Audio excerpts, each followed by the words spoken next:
Waalaikumsalam warahmatullahi wabarakatuh. Alhamdulillahirabbil alamin. Ya, alhamdulillah Al Ustadz Tri Nusantara Murad sudah hadir ya. Sebelum beliau memulai kajiannya, marilah kita bersama-sama bersolawat kepada baginda Nabi besar Muhammad sallallahu alaihi wasallam. Monggo buka mutnya nggih jamaah. Shallu ala Nabi Muhammad. Allahumma shalli wa sallim wa ala alihi wa ashabihi. Ya Nabi salam alaika, ya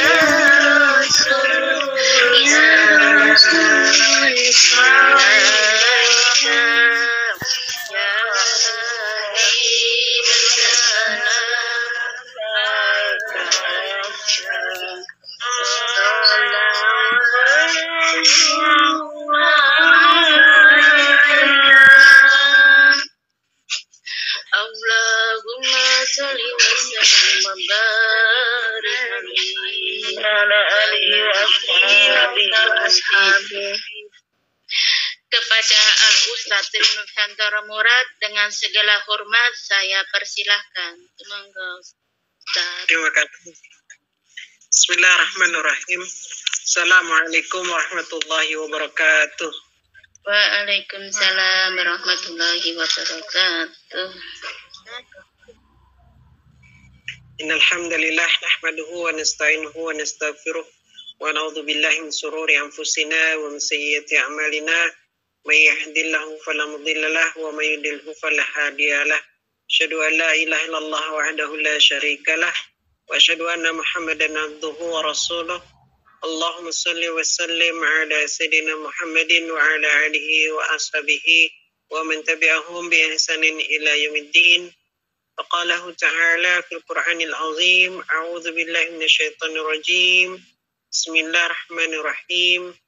Ya ayuhan nasu taqu rabbakumul ladzi khalaqakum min nafsin wahidah wa khalaqa minha zawjaha wa basa minhuma rijalan katsiran wan nisaa wattaqullaha alladzi tasaaluna bihi wal arham innallaha kana 'alaikum raqiba.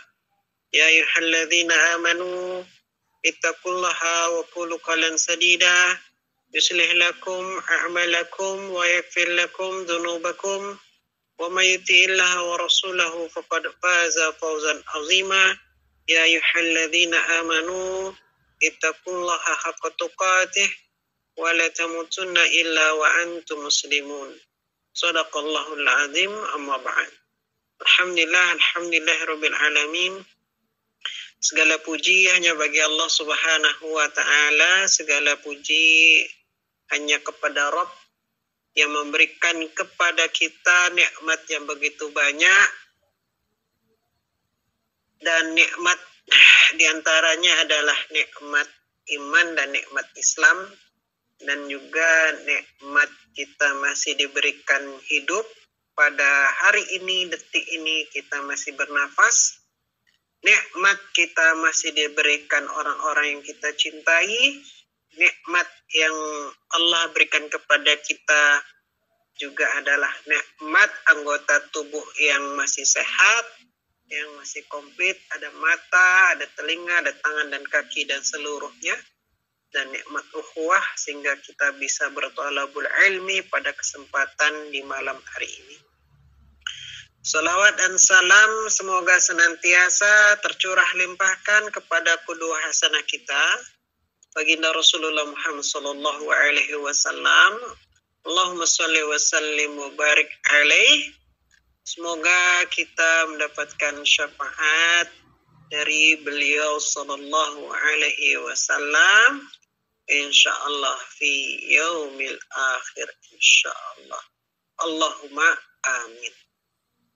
Jamaah yang dirahmati oleh Allah Subhanahu wa taala, malam hari ini kita akan membahas tema yaitu berkaitan dengan memahami kehidupan yang fana dengan gaya hidup Islam. Itu tema yang diberikan oleh pihak panitia. Pahami jamaah sekalian bahwa dunia ini saat ini sifatnya fana. Fana itu apa? Fana itu sifatnya sementara. Makanya kita itu kemudian nggak ngerasa kok sudah umur sekian, ya. Kayaknya kemarin ngerasanya kita baru main-main, tapi kok sekarang sepertinya sudah banyak, misalnya mata sudah nggak bisa melihat dengan terlalu fokus, ya. Kulit sudah agak keriput, ya.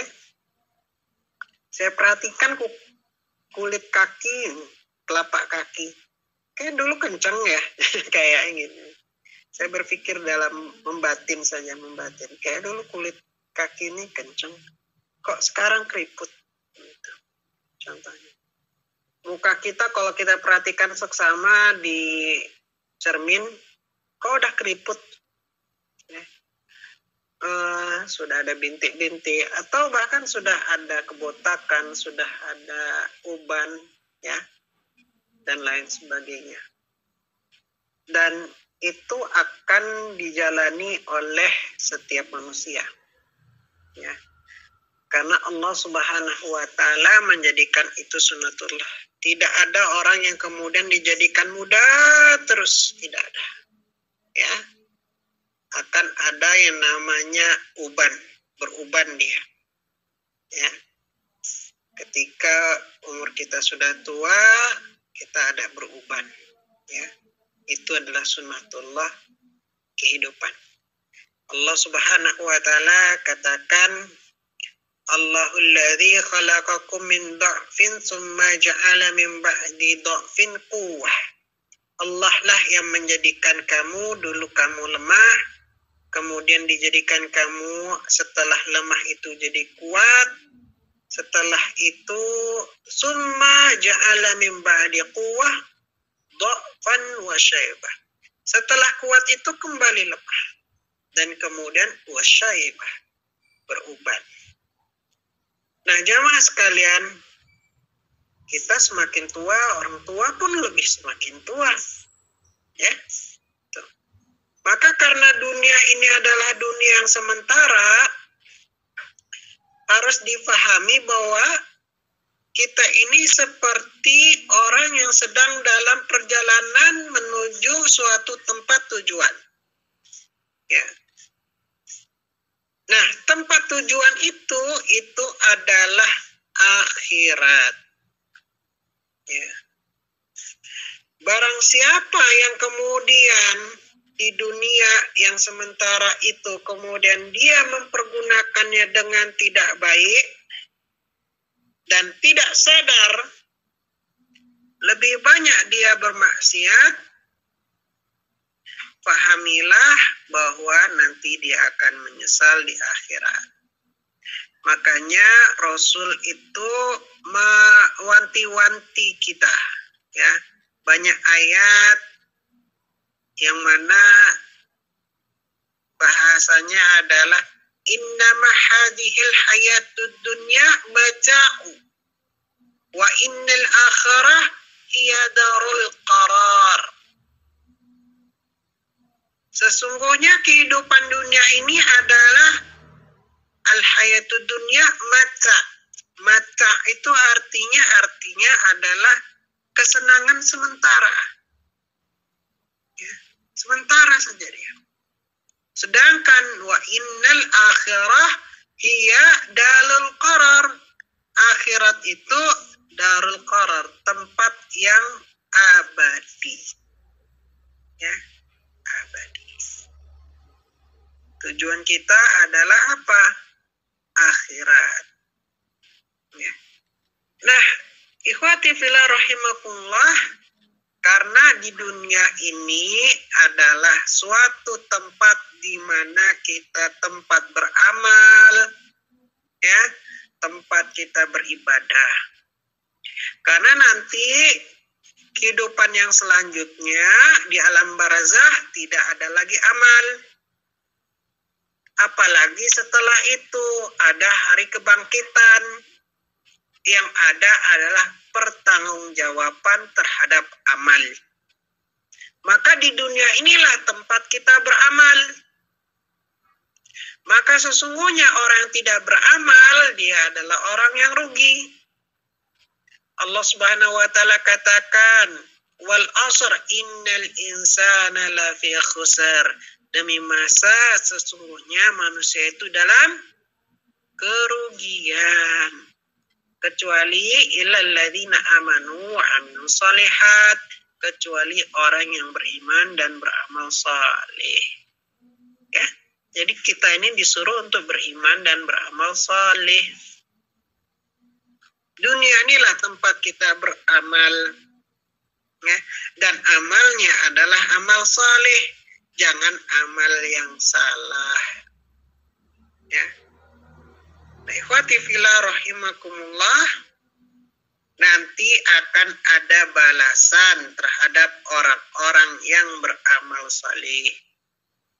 Makanya dalam Al-Qur'an, ya, di dalam surat Al-Zumar itu dikatakan, wa qalu alhamdulillahilladzi sadaqana wa'dahu wa arasana al-ardha natabawwa'u minal jannati haitsu nasha' fa ni'ma ajral aminin. Ini kalau nggak salah ayat terakhir sebelum terakhir. Nah, itu. Jadi ayat yang kedua terakhir. Ya. Ini sering dibaca kok sama saya kalau jadi imam, biasa ini imam, kadangnya ayat ini saya baca. Wa qala alhamdulillahilladzi sadaqana wa a'adahu wa awrasana al-ardha natba'u minal jannati haitsu nasha. Segala puji hanya bagi Allah yang memenuhi janjinya kepada kami dan sudah memberikan tempat ini, surga ini kepada kami. Dan kami boleh diperkenankan, boleh mau menggunakan surga mana saja yang kami kehendaki. Itu karena kata-kata ahlul surga itu begitu. Kenapa? Fani'ma ajral amilin. Itulah sebaik-baik ajrun, sebaik-baik balasan. Bagi siapa? Orang yang alamin, beramal. Caranya beramal bagaimana di dunia ini? Jamaah sekalian, maka kita diperintahkan untuk berlaku sebaik-baik amal. Sebaik-baik amal terbaik, amal yang mengagumkan di mata Allah Subhanahu wa ta'ala. Makanya kalau dalam surah Al-Mulk itu dikatakan, ya, alladzi khalaqal mauta wal hayata liyabluwakum ayyukum ahsanu amala. Ya. Yang menciptakan al-mauta wal hayata. Ini unik, ayat ini unik. Yang disebut itu al-maut wal hayah. Mautnya dulu baru hidupnya. Yang disebut mautnya dulu. Padahal kalau runtutan kehidupan, hidup dulu apa mati dulu? Kira-kira. Hidup dulu kan? Hidup dulu, baru mati. Nah ini enggak. Mati dan hidup. Nanti karena apa? Kita akan mati, kemudian nanti kita akan dihidupkan. Ya. orang-orang nanti di akhirat itu yang memuji, yang telah menciptakan setelah mati nanti hidup lagi. Ya, itu maknanya. Jadi jangan heran kenapa disebut alladzi khalaqal mauta wal hayata. Kenapa mati dulu baru hidup? Karena bagi orang-orang perspektif orang-orang nanti kita nih, ya, yang nanti setelah di waktu nanti di akhirat, setelah kita mati kita akan dihidupkan lagi. Untuk apa habis mati hidupkan lagi? Liyabluwakum ayyukum ahsanu amala. Menguji kalian siapa di antara kalian yang lebih baik amal. Maka kita itu diperintahkan untuk berlaku sebaik-baik amal. Walaupun kita mungkin tidak akan pernah sempurna, tapi kita disuruh untuk beramal. Jangan pernah kita sempurna dulu, kemudian beramal. Jangan. Karena nggak akan mungkin bagi kita manusia biasa, bukan orang yang maksum, bukan Nabi Rasul, nggak akan sempurna. Jangan sampai kita kemudian, saya nggak mau berdakwah. Karena apa? Ya karena saya nggak punya ilmu. Jangan. Saya nggak mau beribadah. Kenapa? Ilmu saya belum sempurna. Jangan. Kita diperintahkan untuk berbuat, beramal di lapangan itulah sambil kita belajar menuntut ilmu. Sehingga amal itu adalah penyempurna ilmu. Tetap kita beramal. Ya. Nah, jamaah sekalian, bagi jamaah apalagi kesempatan ada di negeri orang. Kalau saya katakan manfaatkan waktu ketika kita lagi di negeri orang. Itulah kesempatan kita untuk berilmu dan beramal. Karena apa? Ada kelebihan. Di antara kekurangannya tentu saja. Kelebihannya internet kencang di sana. Mungkin kita tidak diganggu sama kebisikan. Kalau di rumah mungkin ada banyak anak-anak. Di sana mungkin tidak. Ya. Mungkin kita lebih fokus dalam berilmu dan beramal. Mungkin kita bisa ngurus pengajian. Belum tentu kalau datang ke Indonesia bisa ngurus pengajian. Udah mulai sibuk mungkin. Tapi di sana kita bisa berorganisasi walaupun hanya lewat on air. Ya. Nah, ikhwati fillah rahimakumullah. Maka dunia yang fana ini, dunia yang sementara ini adalah ladang kita untuk beramal saleh, pergunakan dengan sebaik-baiknya. Sekalipun mungkin bagi kita itu terasa sederhana, tapi sebetulnya di mata Allah itu luar biasa. Kita kumpul jamaah pengurus sibuk untuk membuat suatu pengajian, ya, semacam seperti ini. Ada yang jadi panitia, ada yang jadi petugas dan lain sebagainya, ada yang kontrol jaringan. Itu semuanya sibuk. Tapi kesibukan mungkin bagi kita Allah hanya cuma seperti ini. Tapi di mata Allah itu luar biasa. Ya. Sehingga kemudian bisa anteng, bisa tenang. Saya yakin walaupun moodnya ini bagus, semuanya semuanya pada dengar ya. Nggak cuman HP-nya aja yang ikut pengajian ya. Dengar Abang. Ngerti kok, orang udah paham ya. Karena kita ini jamaah sekalian ya, kesempatan yang Allah berikan kepada kita, mumpung masih hidup, mumpung masih sehat, mumpung kita itu masih diberikan kesempatan, manfaatkan dengan sebaik-baiknya. Jangan sampai nanti kita menyesal kalau sudah sakit, kalau sudah tua, kalau sudah sibuk. Menyesal nanti. Jangan nanti juga beramal, nantilah kalau sudah tua aja saya mau beramal.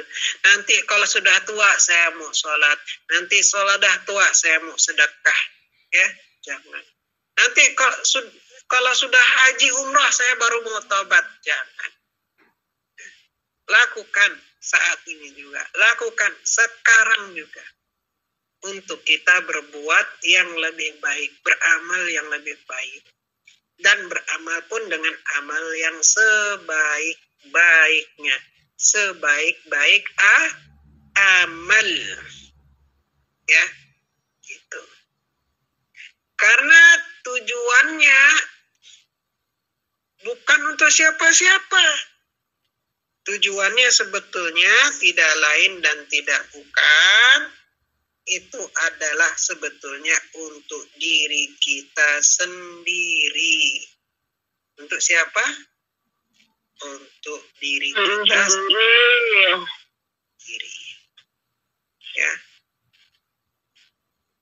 Allah Subhanahu wa ta'ala katakan begini.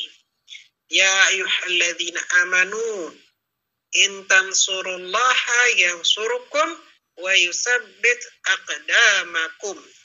Wahai orang-orang yang beriman, kalau kamu menolong agama Allah, maka Dia akan menolongmu dan meneguhkan kedudukanmu. Ini panggilan kasih sayang buat kita semua nih. Ya, panggilan kasih sayangnya merdu benar. Ya ayyuhalladzina amanu. Wahai orang-orang yang beriman, sini dengerin.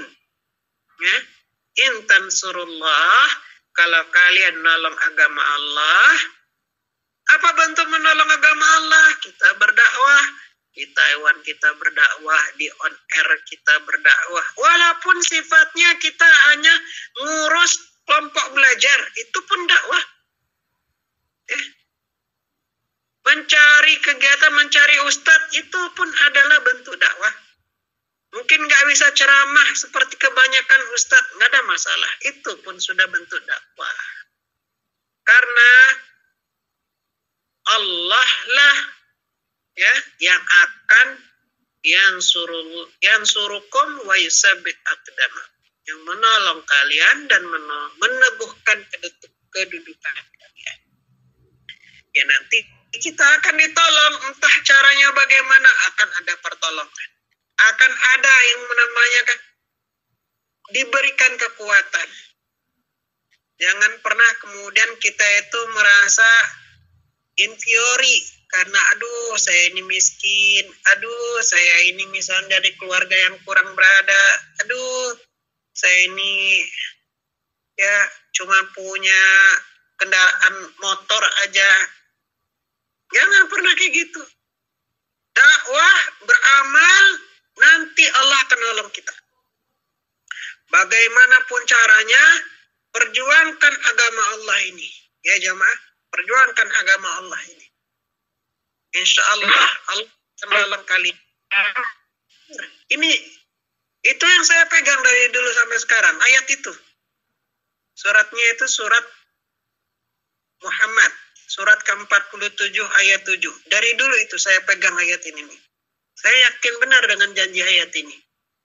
Semenjak kuliah saya baca ayat ini, saya pegang benar-benar ayat ini. Karena apa? Surat apa? Ayat berapa Pak itu? Surat 47 ayat 7. 47. Juznya itu ya 26 kalau salah, 26. Ya. Kalau nggak salah 26. Ya.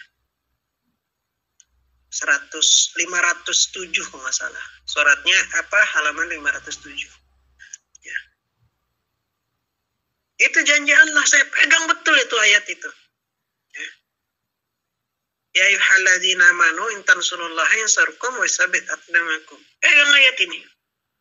Ya, kalau kalian nolong agama Allah, saya yakinnya nanti kalian akan ditolong sama Allah dan akan dibantu sama Allah. Itu yakin, janji itu. Ya, janji Allah. Maka tolonglah agama Allah ini.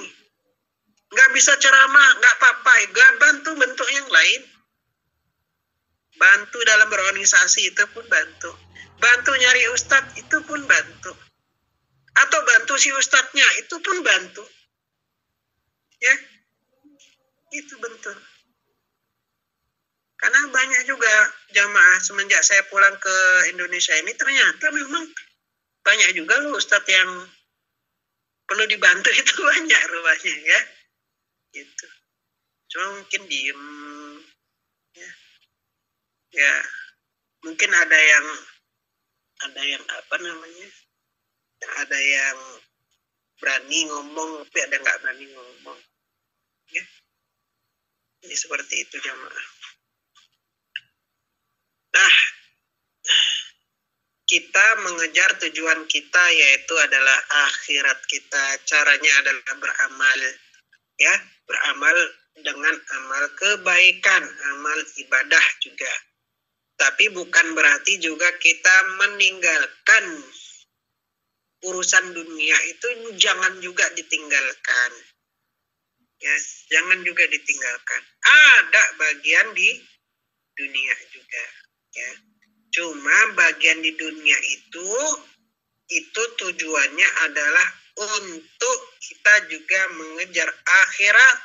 Nggak dilarang dalam Islam kita jualan, ya, nggak dilarang, boleh kita berjualan, ya. Tapi tujuannya juga adalah untuk akhirat, ya. Allah Subhanahu wa Ta'ala memerintahkan kita wabtagu fi madarul akhirah wa la tansa nasibaka minad dunya. Carilah oleh kalian negeri akhirat, tapi jangan kalian lupakan juga bagian dunia, ya. Wa tansa nasibaka minad dunya, bagian kalian di dunia, ya. Jangan kalian lupakan juga bagian kalian di dunia. Artinya apa? Dunia juga nggak boleh kemudian dibuang begitu saja, ya. Jangan kayak orang biksu, tahu biksu? Biksu tahu? Tahu ada, seperti yang biksu lagi sedang berjalan ke arah Jawa Tengah itu. Itu ninggalin istrinya dulu, mungkin dia tobatnya saking mau tobat pengen jadi Buddha, ya, cita-citanya. Ini bukan injek-injek, tapi ya, mungkin karena mereka salah jalan, ya. Meninggalkan keluarga, meninggalkan syahwat. Ya memang, ya kalau puasa meninggalkan syahwat boleh, tapi Islam itu nggak ada namanya jadi rahib itu nggak ada. Rahib, ya, gaya rahibiyah itu nggak ada, ya. Jadi nggak ada kalau di agama yang lain itu gerejawan, kita itu nggak ada masjidiawan, itu nggak ada. Nggak ada masjidiawan, ya, nggak ada. Yang ada ustadz ini. Nah, artinya jangan sampai juga melupakan bagian di dunia, keluarga, family, ya. Usaha boleh nggak dalam Islam? Boleh malah, ya. Kalau pastor, biksu itu kan nggak boleh usaha, nikah aja nggak boleh, nikah aja nggak boleh, ya. Punya usaha nggak boleh juga, ya. Jadi nggak nikah, meninggalkan itu semua. Akhirnya apa yang terjadi? Ternyata diketahui banyak yang main belakang jadinya, kan? Makan banyak pastor di kalangan orang Katolik itu diem-diem aja ini, ya. Itu terjadi pedofilia, ya, pedofilia. Ya, pedofilia apa?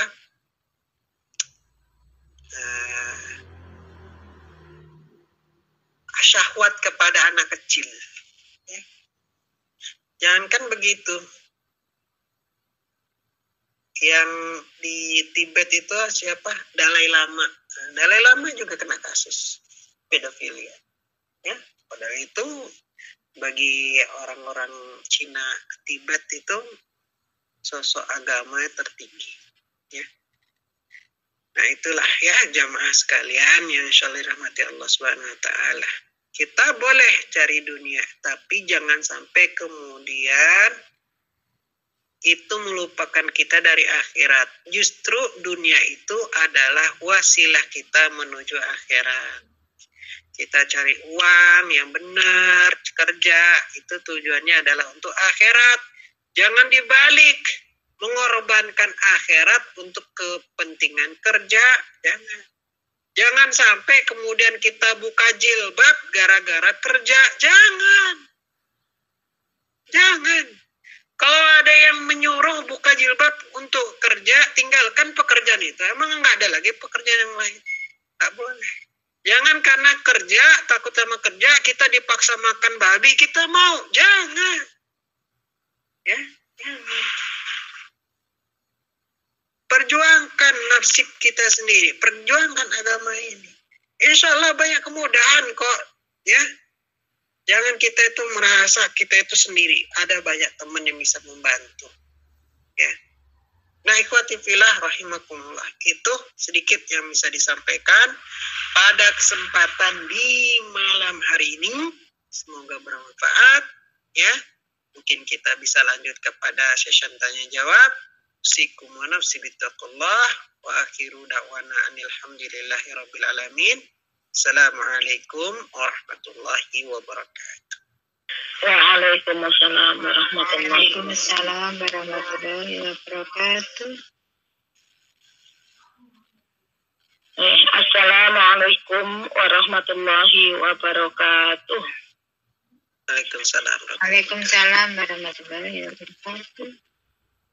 Mau bertanya Bapak Ustadz, tadi penyampai materi Ibu Ulfawati menyampaikan sekarang ini sedang marak gaya hedon atau gaya hidup yang bermewah-mewahan, yang otomatis ini bertolak belakang dengan ajaran Islam yang menganjurkan untuk hidup dengan penuh kesederhanaan. Tetapi pada kenyataan di era yang modern ini, mau tidak mau kita itu harus terbawa arus ya Pak. Mau tidak mau seperti dipaksa oleh keadaan untuk mengikuti arus yang ada seperti sekarang ini. Khususnya di daerah saya, Palembang, itu kan kalau ada tetangga punya hajatan, ada saudara punya hajatan, itu emas-emas yang besar-besar itu dikeluarkan.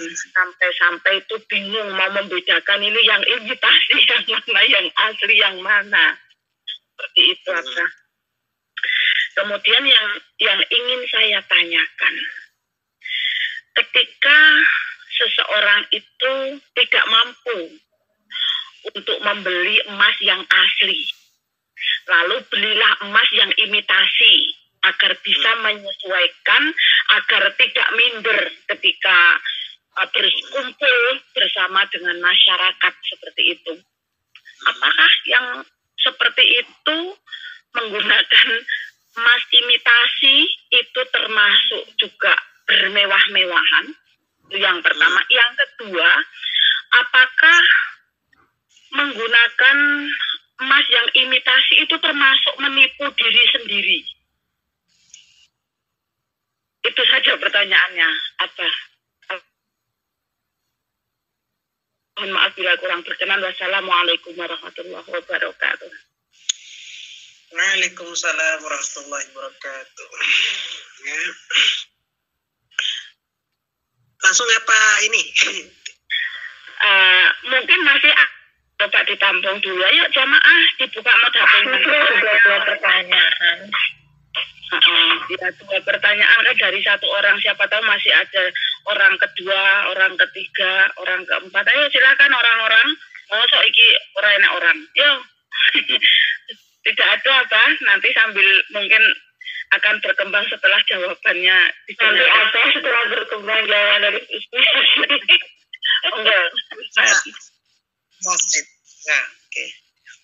Allah Subhanahu wa taala katakan, ini dalam surat yang biasa mungkin kita perdengarkan atau surat yang sering kita baca, Alhaakumut takasur hatta zurtumul maqabir.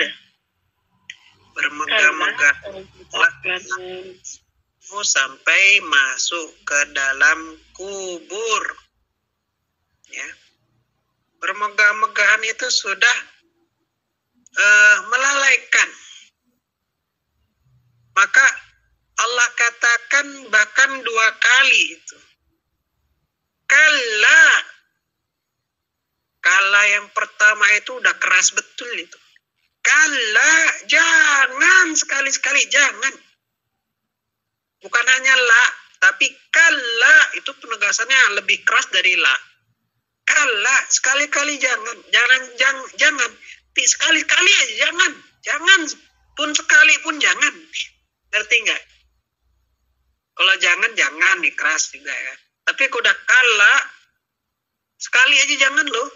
Apalagi berkali-kali. Untuk pertama kali coba-coba. Kala itu kayak gitu. Kala saufa ta'lamun.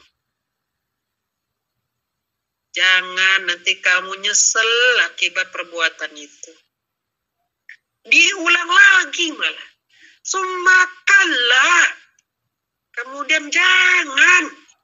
Kalanya udah keras diulang 2 kali. Luar biasa itu. Saufa ta'lamun. Kembali. 2 ayat yang berulang. Cuma ditambah summa aja.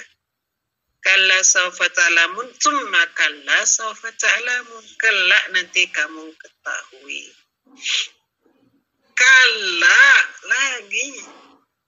Lau ta'lamuna ilmal yakin. Kamu akan tahu. Bukan hanya sekedar tahu. Ilmal yakin. Ilmunya nanti akan tahu dengan seyakin-yakinnya. Ya. Luar biasa ini tuh. Kalanya sampai 3 kali. Kalla sawfa ta'lamun, summa kalla sawfa ta'lamun, kalla lau ta'lamuna ilmal yakin. Mengetahuinya itu bukan hanya sekedar tahu, tapi mengetahui dengan yakin bahwa kita itu salah. Ya. Salahnya itu berujung kepada penyesalan. La tarawunal jahim. Melihat langsung neraka. Gimana tuh? Ya, la tarawunal jahim. Langsung ngelihat neraka. Udah ngeliat neraka itu, kita ini kan baru kebayang-bayang aja neraka. Eman. Itu kalau orang yang bermegahan langsung. La tarawunal yakin. Langsung ngelihat ke neraka. Ngelihatnya juga bukan karena berita orang, bukan. Summa la tarawunna ainal yakin. Luar biasa itu ayat itu. Keras bener ini ayat. Kamu akan melihat la tarawunna, melihatnya neraka itu dengan apa? Ain. Mata ainal yakin.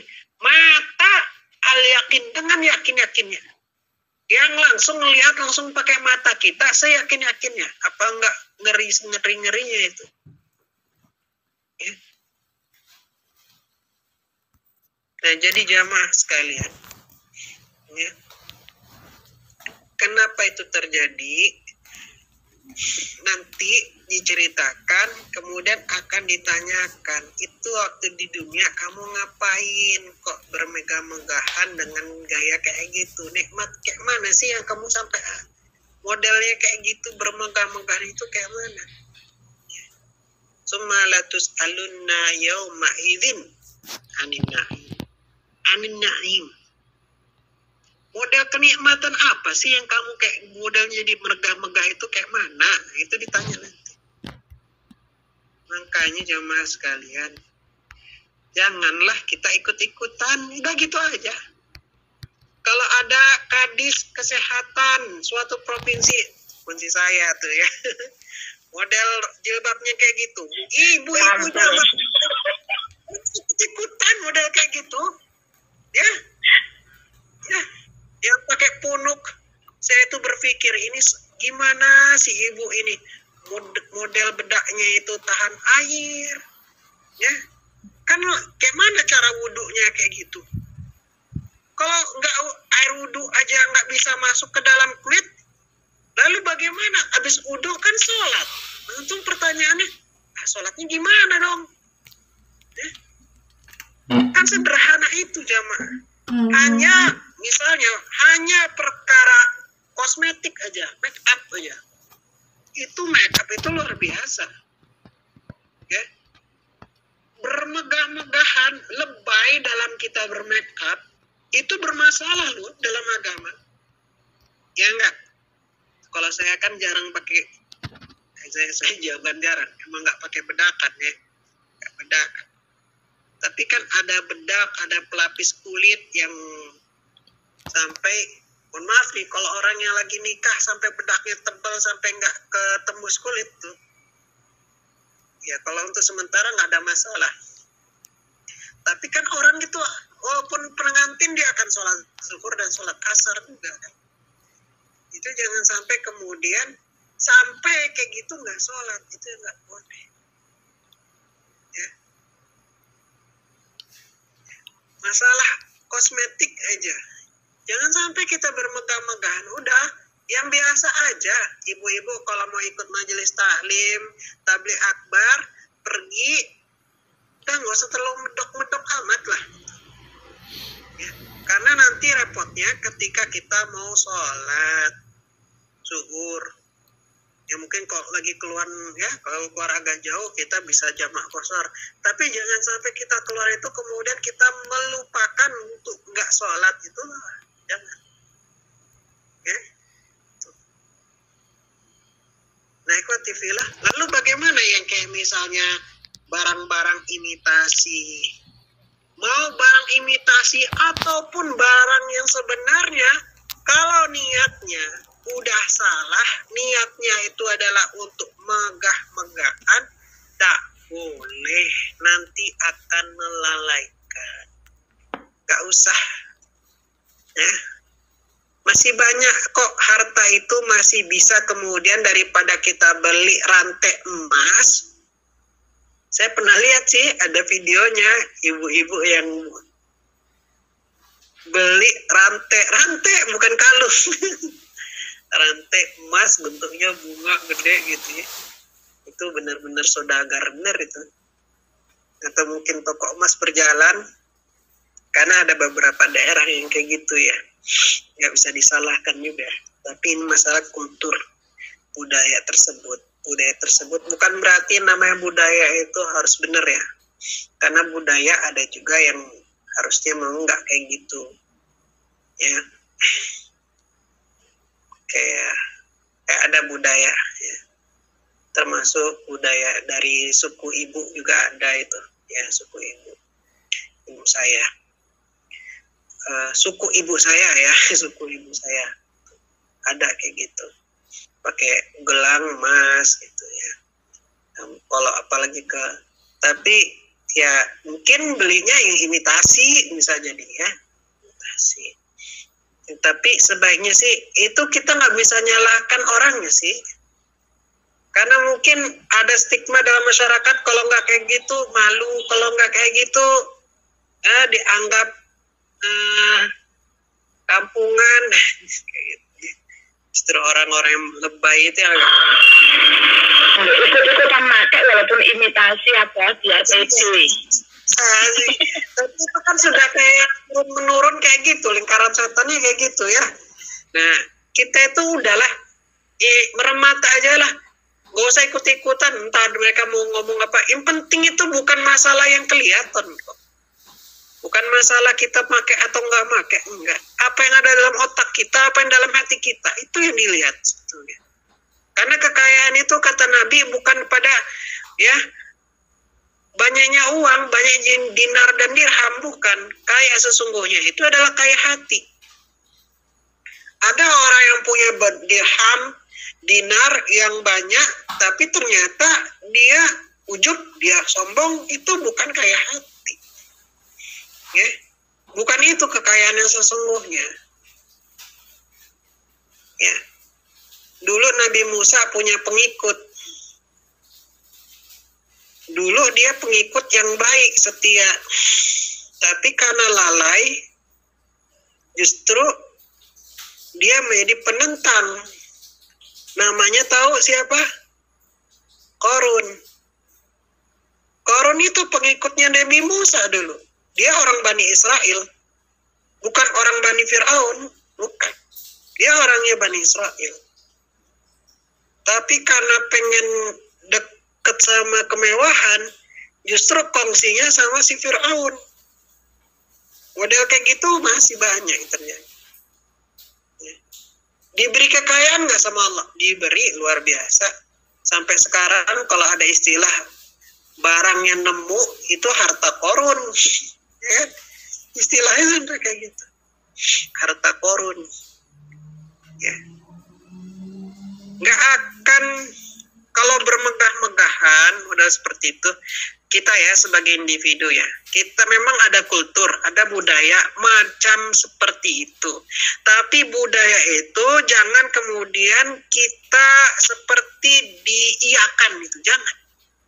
Kalau ada budaya kayak gitu, kultur kayak gitu, kita abaikan. Ya. Nggak usah ikut-ikutan budayanya. Karena nggak setiap budaya itu sebetulnya diterima dalam Islam. Karena ada kultur yang tidak sesuai, tidak sejalan, ada banyak. Ya karena dulu kita memang di Indonesia ini kan memang awalnya kita ini orang-orang Nusantara itu kan sebelum masuk Islam itu kita ada Hindu, ada Buddha ya, ada yang nggak beragama ya, pagan ya, kayak gitu. Ya. Tapi alhamdulillah Allah memberikan kepada kita hidayah. Orang-orang Nusantara diberikan hidayah, yaitu diberikan Islam. Bahkan menjadi negeri terbesar Islam seluruh dunia. Ya, makanya Indonesia itu sangat dibangga-banggakan betul kalau di dunia. Indonesia. Ya, kalau adanya nyerang Islam, Indonesia tuh hebat. Ulama-ulama dunia itu luar biasa. Kalau ada yang menyerang Islam, saya juga gitu, ya, pakai Indonesia. Gimana Ustaz? Gimana maksudnya? Ini, kalau ada yang menyerang, Islam disebarluaskan dengan pedang, Islam disebarluaskan dengan perang. Kenyataannya, betul, emang betul. Emang menyebarkan Islam itu dulu dengan perang kan? Ya enggak? Sejatinya iya. Iya, sejatinya iya kan. Karena dulu kita itu bukan sifatnya itu nyerang, tapi sifatnya adalah defense. Perang Badar, ya, perang Uhud, perang kan. Itu dalam rangka dakwah kan, menyerang, menyebarluaskan Islam kan. Iya betul. Tapi kan nggak mungkin kita pakai istilah itu. Oh pasti Islam disebarkan dengan pedang dan perang. Enggak. Ada ternyata negeri yang penyebaran Islam itu tidak dengan perang dan tidak dengan pedang. Negeri apa itu? Indonesia yang ditunjuk. Indonesia yang ditunjuk. Coba lihat di Indonesia tuh. Lihat Indonesia yang ditunjuk. Yang ditunjuk Irak, ditunjuk Iran, ditunjuk misalnya apa Mesir yang ditunjuk, Maghrib, Tunisia, semuanya perang semua itu, Bu. Dengan pedang semua itu, jemaah. Kalau menyebarkan, ya benar, penyebaran Islam dengan itu lewat perang dan lewat pedang. Ya kan? Ke Ethiopia ya ada namanya futuhat, penaklukan, ya, penaklukan. Ya, penaklukan. Tapi ada ternyata penyebaran Islam nggak pakai pedang dan perang. Yang ditunjuk selalu coba lihat tuh, ada namanya negeri Indonesia. Sekarang menjadi negeri mayoritas Islam terbesar di dunia. Apakah dia dengan pedang dan perang? Ya, orang-orang evangelis itu nggak bisa ngomong enggak. Iya, memang betul. Indonesia nggak ada perang. Kita itu betul-betul dibanggakan. Ya, itu ya, itu sedikit cerita. Ya, sedikit cerita. Artinya Ikhwati fillah rahimakumullah,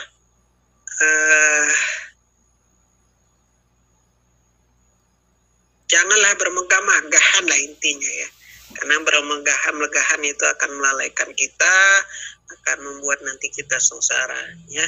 Nanti ada kalau orang bermegah-megahan walaupun pakai imitasi, punya tingkat kebahagiaan yang tinggi, nanti diincar sama maling ya, ntar diomongin orang. Coba kalau dia biasa-biasa saja, ya biarin aja, cuekin aja, insya Allah dia diam sendiri ya, insya Allah. Itu Ibu, demikian.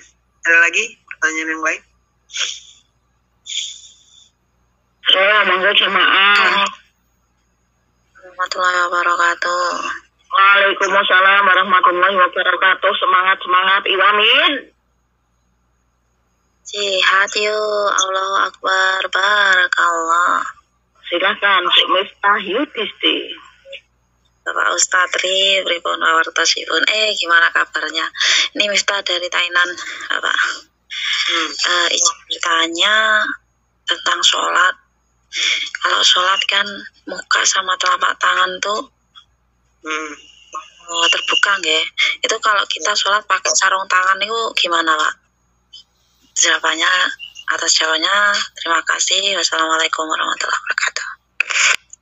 Alasannya kenapa pakai sarung? Alasannya ada ini kita kebetulan bajunya kurang panjang gitu loh. Kalau pakai sarung tangan kan nutupin itu, tapi terus telapak tangannya itu ikut tertutup gitu loh. Menutupi punggung tangan, alasannya untuk menutupi punggung tangan, tapi karena lengannya kurang panjang ya gitu. Tapi terus nutupin telapak tangannya, ini gimana hukumnya gitu. Terima kasih. Karena memang disunahkan untuk membuka telapak tangan, tapi tertutup untuk bagian punggung tangan ya. Tuh.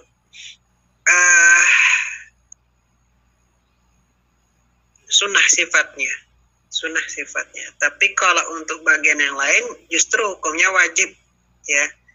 Tapi mungkin ada pengecualian, kayak misalnya mazhab Abu Hanifah untuk wilayah kaki ada yang boleh terbuka gitu. Imam Abu Hanifah. Makanya ibu-ibu kalau ada yang pernah sholat bareng sama jamaah ibu-ibunya orang Taiwan, pernah ada sholat jamaah bareng sama ibu-ibunya, mereka pakai celana ya, bahkan sampai mata kaki aja kan, gitu. Nggak kayak misalnya kayak jamaah yang pakai mukena, mereka mungkin nggak pakai itu ya, itu perbedaan. Tapi menutup telapak tangan itu sifatnya adalah kesunahan ya, kesunahan. Artinya kalau seseorang itu pakai sarung tangan karena dia terpaksa untuk kekurangan bahan sehingga kemudian pakai sarung tangan, maka tetap sah sholatnya ya, tetap sah sholatnya, walaupun itu menghilangkan kesunahan. Jadi kalaupun jatuhnya pun mungkin jatuhnya makruh, tapi pun tidak ada alasan ya, ada alasan. Oh alasannya apa? Oh alasannya begini, nggak ada alat yang lain, ya sudah boleh jadinya ya itu. Bukan berarti nggak boleh ya, cuma memang menghilangkan kesunahannya saja ya. Allah alam bisa dipahami. Ya, insya Allah Bapak, insya Allah. Matur nuwun.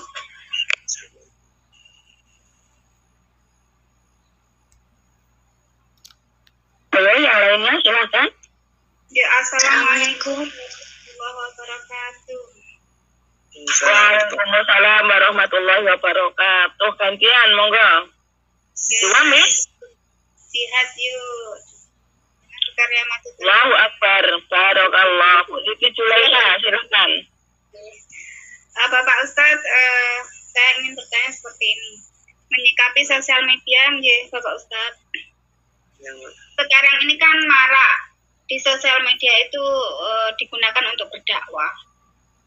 Cuman dalam dakwah dakwah tersebut, yang khususnya kaum hawa ya Bapak, yang kaum hawa itu, dia itu mengunggah atau memosting video dakwah yang diedit, cuman di situ itu diletakkan foto pribadi seperti itu. Yang foto tersebut sebenarnya dia itu ya syar'i lah, kadang bercadar atau berjilbab seperti itu. Cuman dalam dakwah tersebut antara foto dan foto ustadz tersebut lebih jelas fotonya sendiri. Itu menyikapi yang hal seperti itu bagaimana Bapak Ustadz? Bu, terima kasih Bu Juleha. Insya Allah bisa diterima.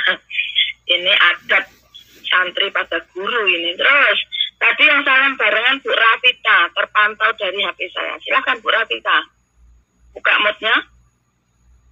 Oke Bu, Assalamualaikum warahmatullahi wabarakatuh. Waalaikumsalam warahmatullahi wabarakatuh. Silakan.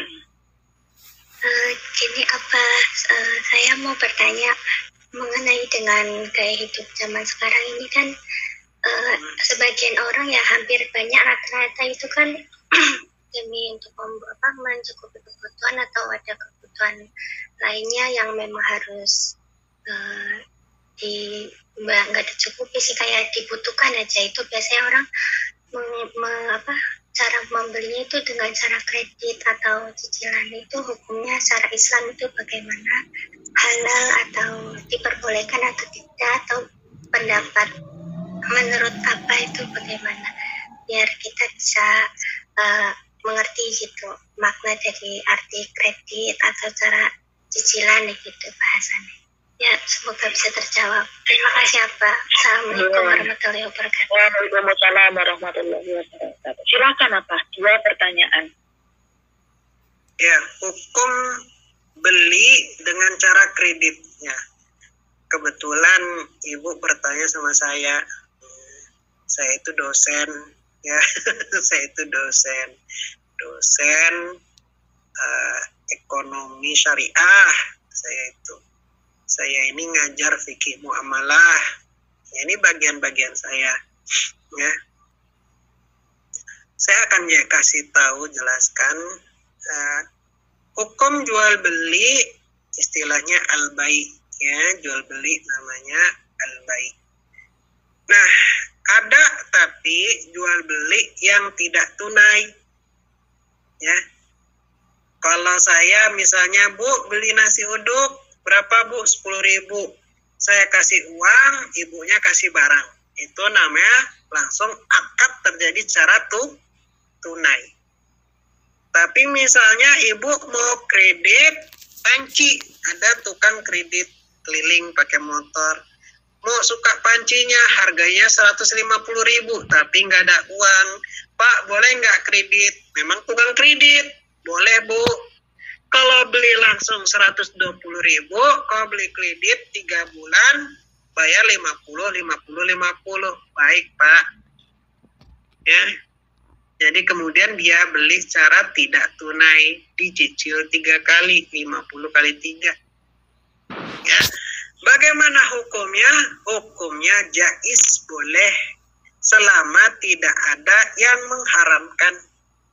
Allah Subhanahu wa taala katakan, ya ayyuhalladzina amanu idza tadayantum bidainin ila ajalin musamma faktubuhu. Wahai orang-orang yang beriman, apabila kamu melakukan utang piutang untuk waktu yang ditunaikan, ya, jual beli tidak tunai maksudnya, maka faktubuhu, hendaklah ada yang menulisnya. Itu artinya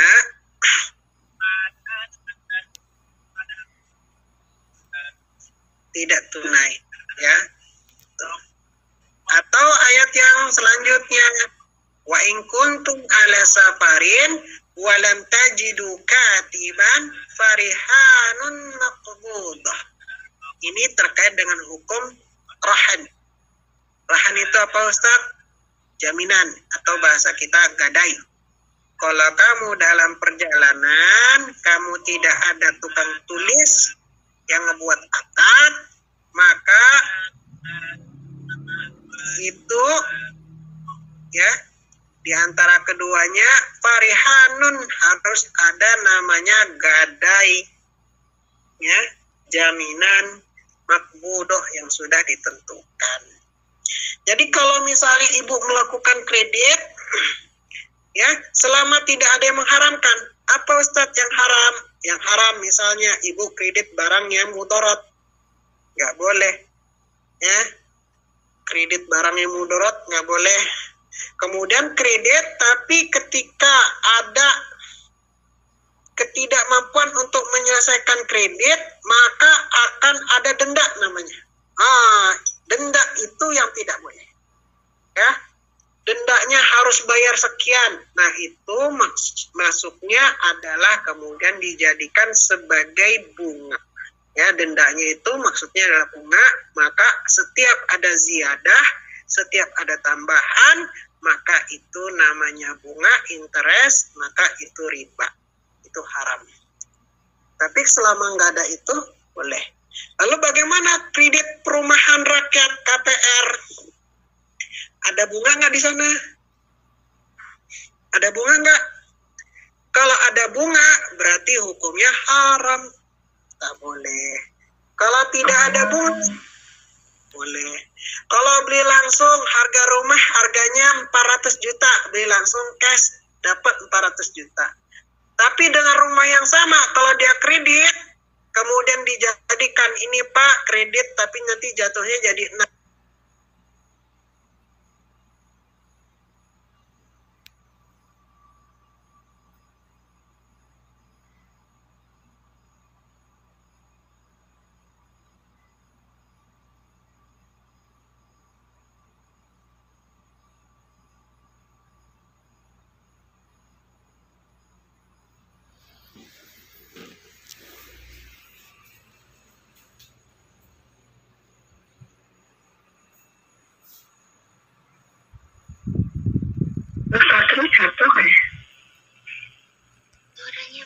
Ayatnya 282 bisa dipakai, ayat 283 bisa dipakai. Ayatnya udah belum disebut tadi? Belum, Pak. belum, masih KPR tadi, Pak.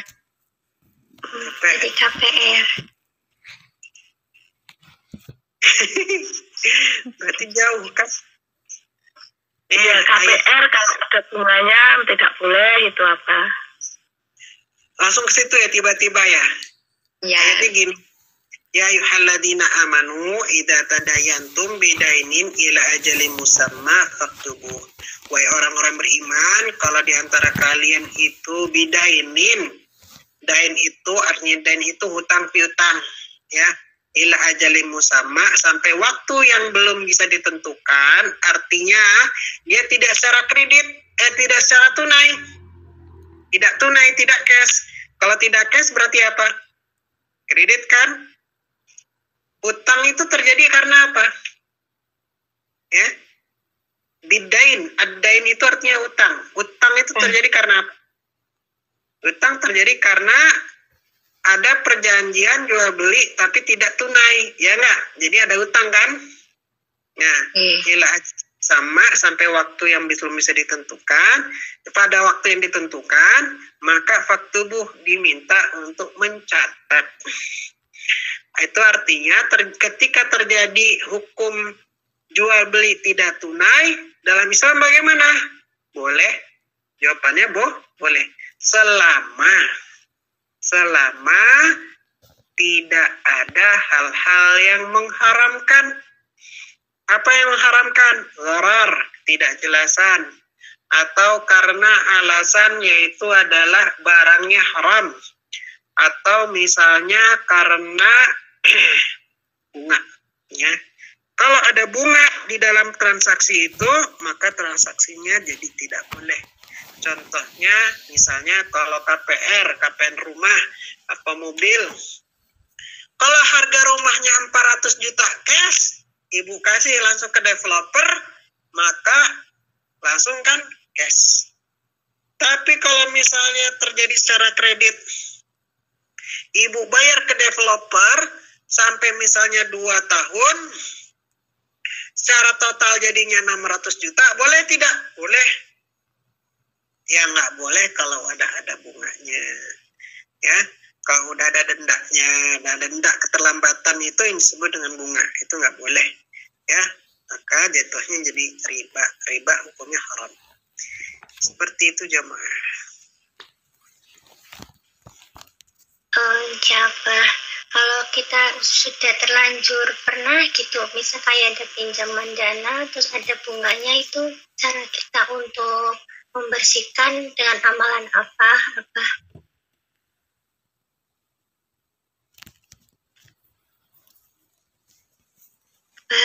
Kok hilang suaranya?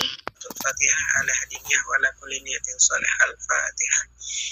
أعوذ بالله من الشيطان الرجيم بسم الله الرحمن الرحيم والحمد لله رب العالمين الرحمن الرحيم مالك يوم الدين إياك نعبد وإياك نستعين اهدنا الصراط المستقيم صراط الذين أنعمت عليهم غير المغضوب عليهم ولا الضالين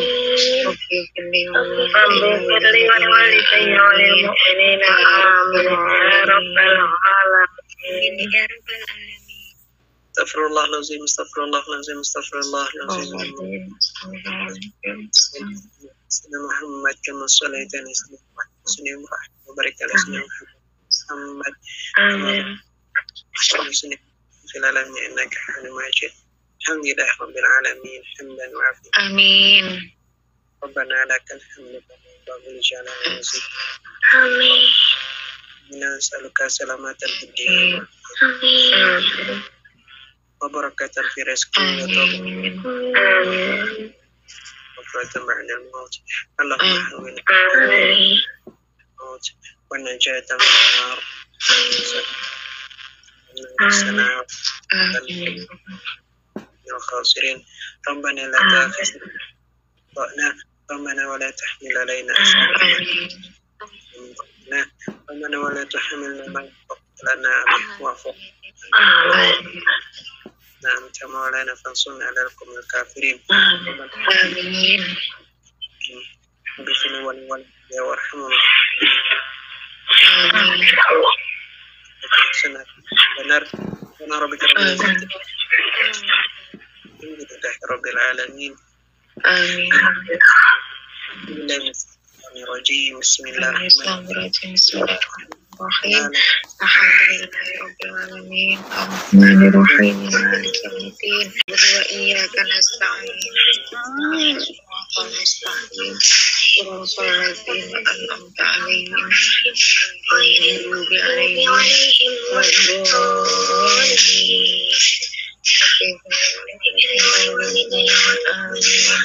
Ya Rabbal Alamin. Dengan itu mana sisa kelas. Assalamualaikum warahmatullahi wabarakatuh. Waalaikumsalam warahmatullahi wabarakatuh.